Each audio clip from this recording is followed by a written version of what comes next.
Hi, everyone. My name is Monica, and I'm the host of this podcast called In Her Words. If you've been following my podcast, you know that you've been listening to my personal life testimony, and I've shared a lot so far. But today I'm going to share a different portion of my life testimony, and it pertains to my first marriage. I was married at the age of 25 and married to my first husband for 24 years. So we were together for 25 and we had two children together. I brought my daughter into the marriage. I had her previous to being married. And I wanted to talk to you today about that first marriage because I'm hoping there's some things you can maybe learn from it. But I want to say that this is the hardest part of my testimony to share. And you're going to see me looking over here because some of this I might have to read just to kind of keep me on point.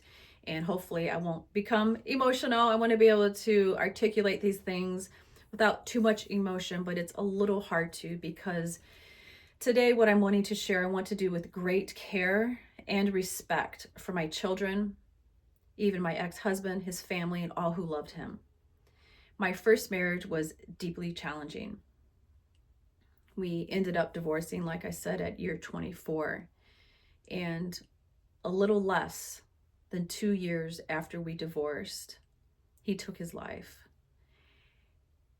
And it's been awful. It's been very, very difficult. It's probably been the hardest thing that I've walked through, even through all the abuse that I went through previous. I really think that my ex taking his life has been the worst experience of my life. And it's not even been 4 years since he did this. So we are all still struggling with his decision to do that. So when I discuss my first marriage with him, I want to do that with great care, but I want to also be able to be honest and transparent with you about what all happened in this marriage to cause us to get divorced. You know, when we entered into this marriage, he and I both, we had great intentions. We both did. We both fell in love. We both wanted to serve the Lord. We wanted to raise our children in a Christian home. We wanted to serve in the church. And we did those things.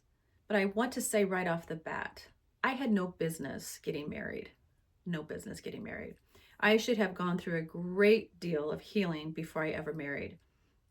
I didn't really think that then. I had just gotten up every day and just gone about the day, and I'd gone through so much trauma in my life that all I knew to do is to get up and go for it each day. And I didn't think I was doing something crazy by getting married. I fell in love, like I said, and we both had so many things in common. I didn't see any red flags, but maybe I wasn't able to.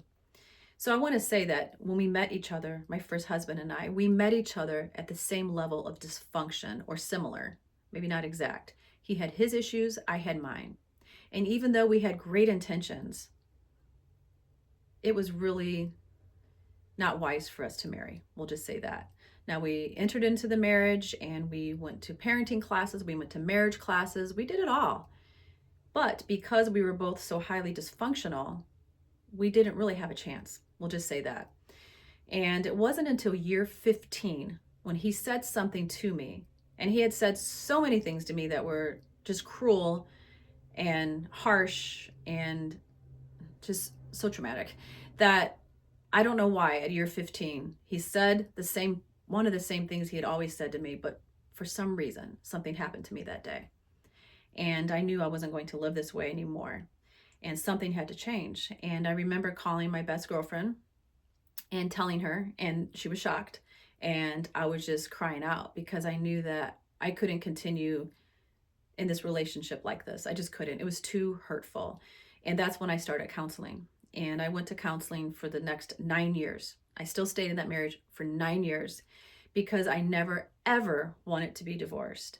And most of us don't. I mean, I don't think you enter into a marriage, most of you thinking, I'll just get divorced. No, I was thinking my parents, in my opinion, didn't fight hard enough for their marriage. And I didn't have respect for people who didn't fight for their families.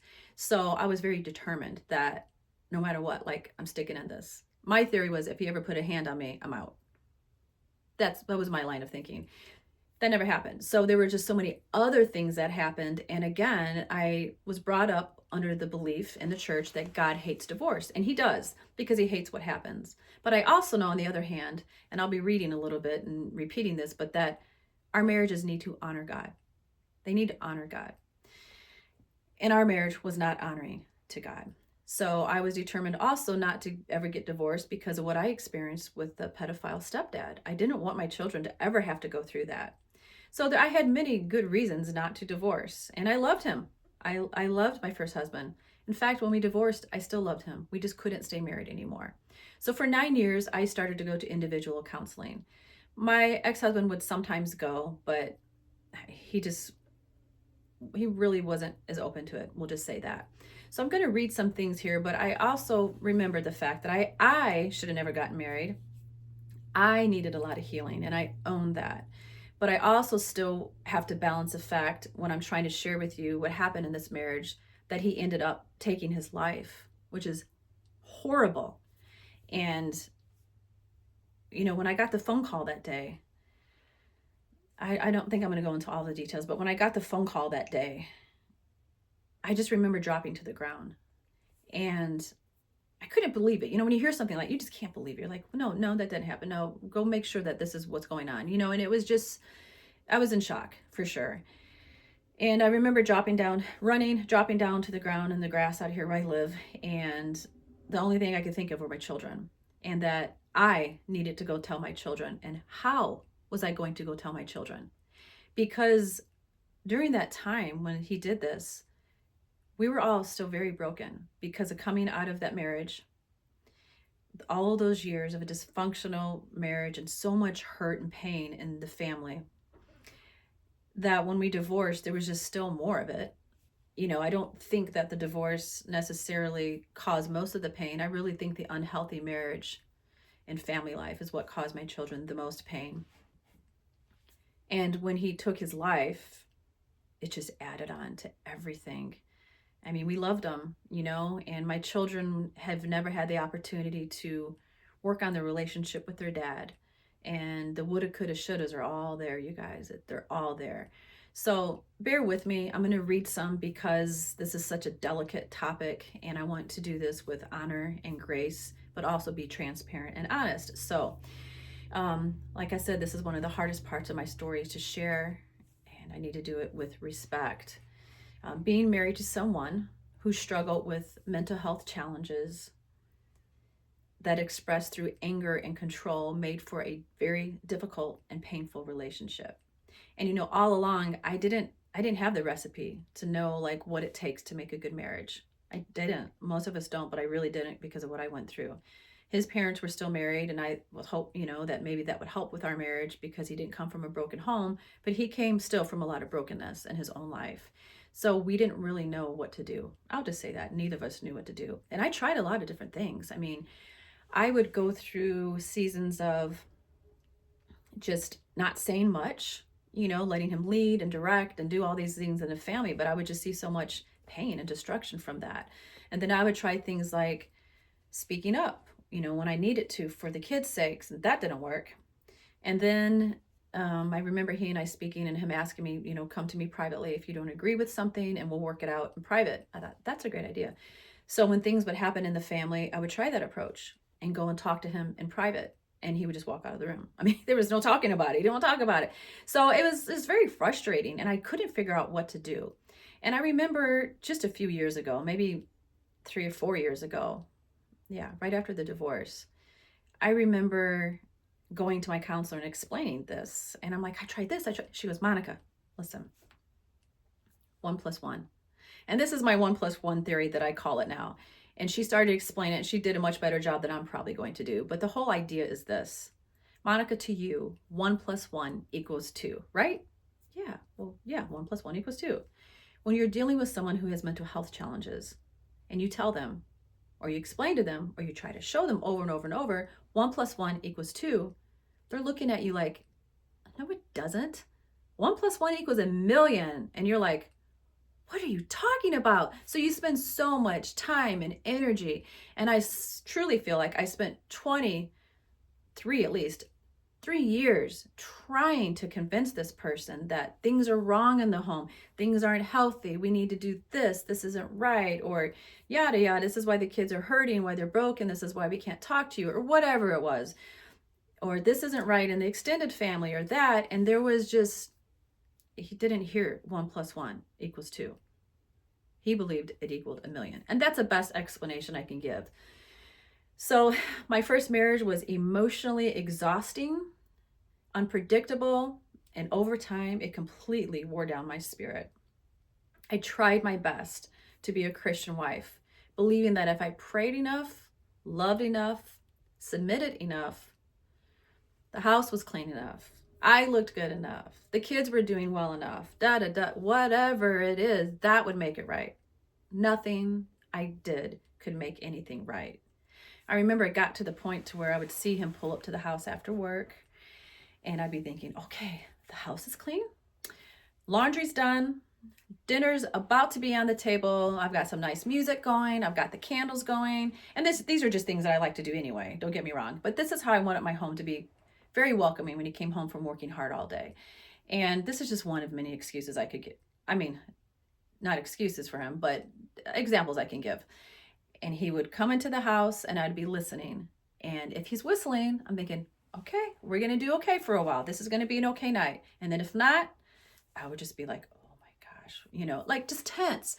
And the kids would feel it. It was just always so tense. It was like a heavy blanket came in when he'd come in, and it was awful because you love this person and you want just a happy, healthy marriage and home for your kids. And that's all I wanted. All I wanted for my kids. I mean, I loved being a mom. I loved being pregnant. I loved taking care of babies and taking care of children. I loved being a stay-at-home mom. I mean, I volunteered, I served at the church. I mean, I loved all of that. So all of that part of my life was wonderful, except I felt like I was always fighting a person. And I felt like my heart was being ripped out so many times by the way that we were being treated.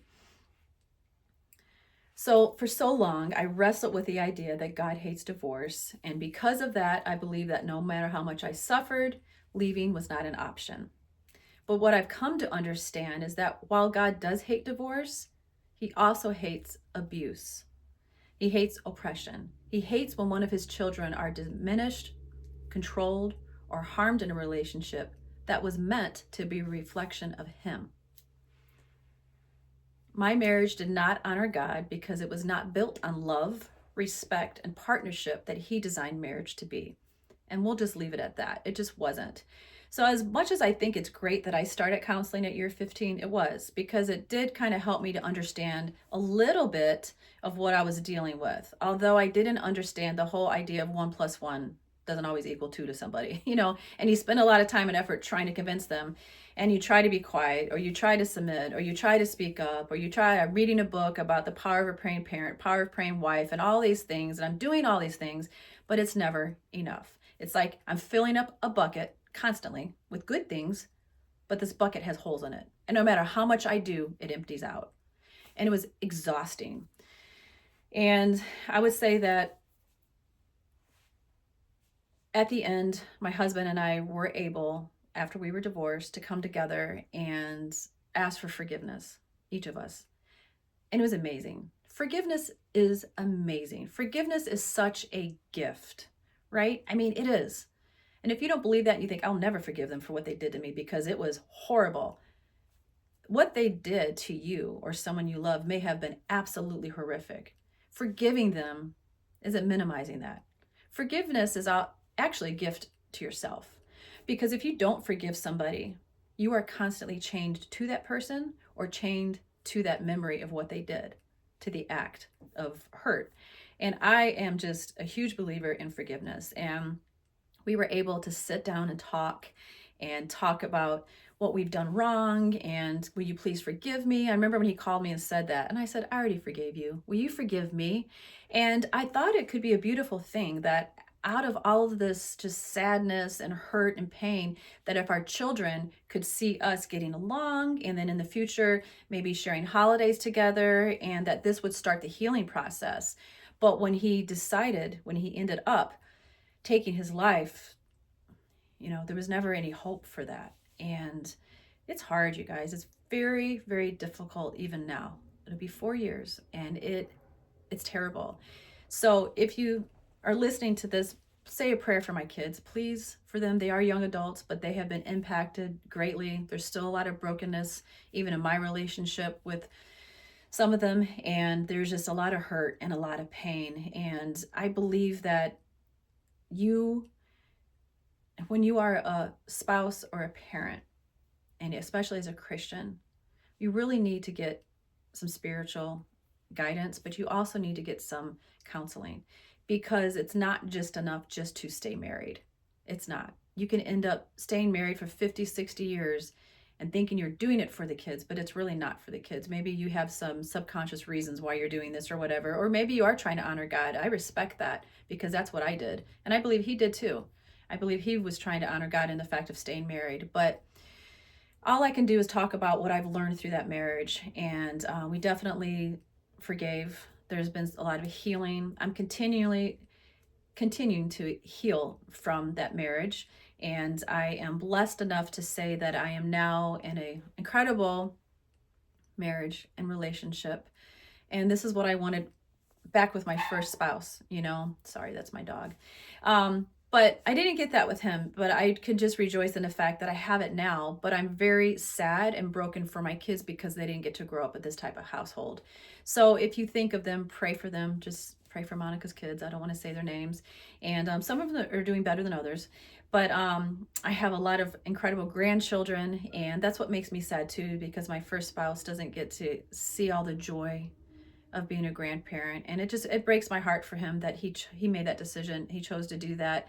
And I think that we just have a lot of love for him, and pray, you know. But I wanted to share with you about my family and my life, and just to say that you can forgive, and that, just again, because you're in a Christian marriage does not mean that it's okay if you're being abused in any type of way, whether it's physical, mental, emotional, whatever it is, spiritual. Just know that you can go and get some help, and you can start getting some tools so that you know how to do better in your marriage and for your family. And sometimes maybe you'll get the help that you need, and your husband will, and you can stay married and for your family and your children and for those generations to come. But sometimes you have to step away, and you've got to walk out of that marriage, because again, the 1+1 rule, it just doesn't work out. And you marry somebody who isn't willing to get the help that they need. And it's sad, it's devastating. But God still has a plan for you. And I know that he's come into my life, and I've had a lot of healing. And I'm in a wonderful marriage now, and I appreciate my husband so much. And he loves me, and it's so unconditional. And he supports me, and he supports what I'm doing right now, just talking to you. And he's been a great source of strength. So God has a plan for your life, you guys. Sometimes things don't work out the way that we planned them to, the way that we wanted them to. But just know that you can forgive, and that if you end up divorced, or you are divorced right now, be the best parents, you know, for your kids that you can be. And learn to forgive your spouse no matter what they did. Just learn to forgive, because that would be the best thing for your children. So thank you so much for listening. I will be making more videos to come, and I hope you guys have an amazing day, and keep watching and keep sharing, and please subscribe to my channel. I want to keep reaching as many people as I can. Thank you.